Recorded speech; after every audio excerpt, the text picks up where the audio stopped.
Hello and welcome to World Talks here on TVP World. I'm your host, Marie Cato. Tensions between Ukraine and Hungary have risen after Hungary detained two vehicles from Ukraine's state savings bank carrying millions in cash and 9 kilograms of gold. Hungary cites a money laundering probe while Kyiv insists the transfer was legal. The move comes amid disputes over the Druzhba pipeline oil transit and Hungary blocking a €90 billion EU loan for Ukraine. We'll break down the story and Ukraine's stalled EU accession plans with Anders Åslund, Adjunct Professor at Georgetown University. Hello, and thank you so much for being with us. Thank you, my pleasure.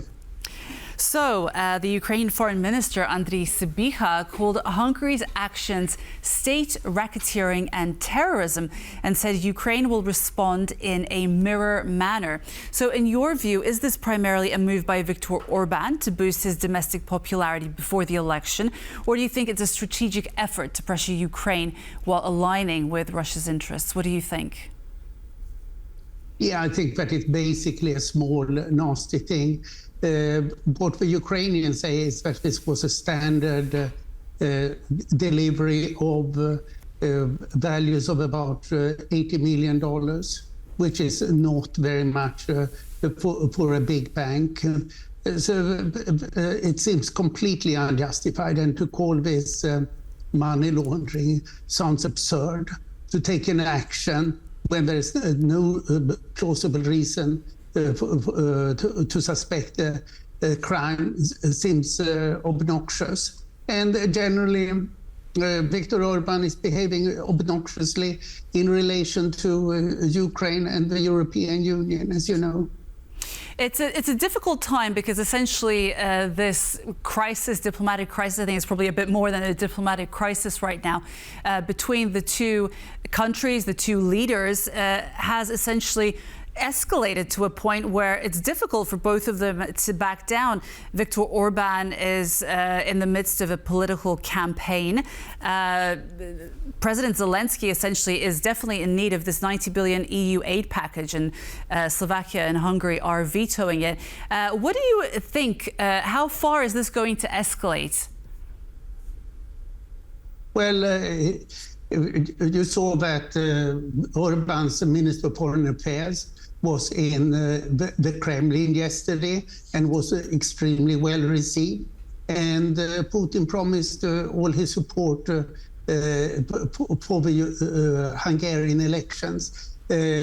Hungary has now declined to become the least decent country in terms of corruption within the European Union. It has fallen below Bulgaria and Romania, but previously were at the lowest points, while those two countries have improved.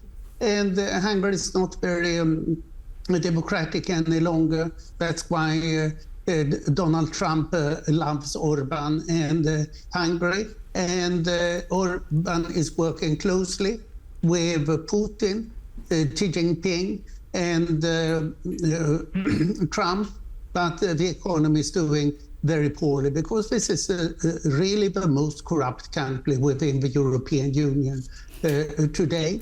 So what I'm most concerned about is that the European Union stands up and does not accept this the degree of corruption and violation of the freedom of speech and the freedom of voting that Orban represents. And how would you assess Hungarian-Russian relations, keeping in mind that we have parliamentary elections coming up in Hungary? Are you concerned about the role that Russia might play in allowing Orban to win? Clearly, Putin will do whatever he can do, and that becomes much worse now than Trump ever so often declares his love for Orban. But as far as I can see from the opinion polls in Hungary, which vary greatly with what opinion institute that is behind them, it seems as if Peter Magyar's TISA will defeat Viktor Orbán's Fidesz. But it remains to be seen if that will actually come through, or if there will be some more or less violent interference in the election, which we have no reason to exclude. Are you not concerned that perhaps Russia might intervene and send some of its agents to Hungary to ensure that Viktor Orbán wins? I'm sure they are there, and that they will do as much as they can. Fortunately, it looks as if Peter Majesty's is so far ahead of Viktor Orbán's fetus that it might not help, but it remains to be seen. And on the 12th of April, we will see the outcome. It's only just over a month left. Do you think that President Zelenskyy is behaving in a manner that suggests that he is confident that Viktor Orbán will lose? Do you think he's behaving in a way that is a little bit too confident so early on? I think that President Zelenskyy is doing exactly what he needs to do. The most extraordinary thing now in the last 2 days has been that Orban has literally threatened to military intervention in Ukraine, which is just absurd, since Hungary has hardly any military forces, and Ukraine's military forces of 800,000 active men and women in uniform are very strong. So what one wonders is he discussing some kind of Russian military intervention from Hungary? That remains to be seen. And I wanted to ask, what if Viktor Orbán does win these elections? I know that he is trailing in the polls, but there are some who are concerned that Orbán will win. What do you think, how do you think that that will impact relations between Ukraine and Hungary? Well, I was in Brussels in December, and everybody I talked to just hope that Orban will lose, which will solve the problems between the European Union and Hungary. But clearly Orban is playing very hard, and I don't understand what he's planning to do. If he's planning to go to Dubai or Moscow if he loses the election, or he'll use some kind of a military power to try to control the elections. I don't think that it's possible to take power in Hungary with the military, but if it were, Orban would certainly try it. Now, I wanted to talk a little bit about Ukraine's fast-tracking membership, which actually has suffered a little bit after several member states rejected the controversial reverse enlargement proposal. Especially this week, we've heard of that. In your view, is EU accession still a realistic goal, or is it becoming a bit of a political mirage for Ukraine?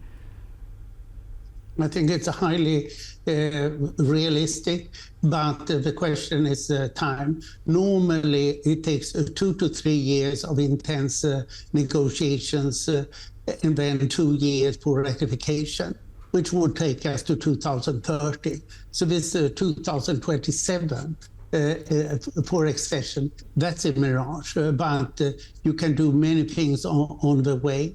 Ukraine, fortunately, already has visa freedom, and Poland has been very generous, allowing many Ukrainians to come and stay and study in Poland. But and so has many other EU countries. But the big thing that should happen is the integration of Ukraine into the single market on the trading side. And by and large, we have seen that Ukraine has adopted, the Ukrainian government has 2/3 of the acquis communautaire, the necessary EU legislation, since it had the association agreement since 2016. So therefore, Ukraine, in legislative terms, is very well prepared to join the European Union, much more so than other East European countries that joined the European Union in 94 and 97, simply because much more work has been done. So you say 2030 is a realistic deadline for, let's say, significant reforms, especially in terms of a timeline. But there are opinions that corruption really is a massive obstacle when it comes to integrating Ukraine into the EU. What are your opinions regarding that? I've followed it quite closely. I've been on a couple of Ukrainian corporate boards, one state-owned and one private, and I've seen massive improvement. And we can also see that in the Transparency International Corruption Perception Index. Ukraine, before the Revolution of Dignity in 2014, used to be ranked 152 on the Corruption Perception Index. Currently, it's 105, while Hungary is somewhere in the 70s. So there is a bit more, but Ukraine has done a lot, and it's doing more. And what I say, 2030, it's for EU accession. The reforms that need to be done should be possible within 2 years, given that a lot has already been done. And what we have seen now in the last half year is that 2 big corruption scandals at a high level have been revealed.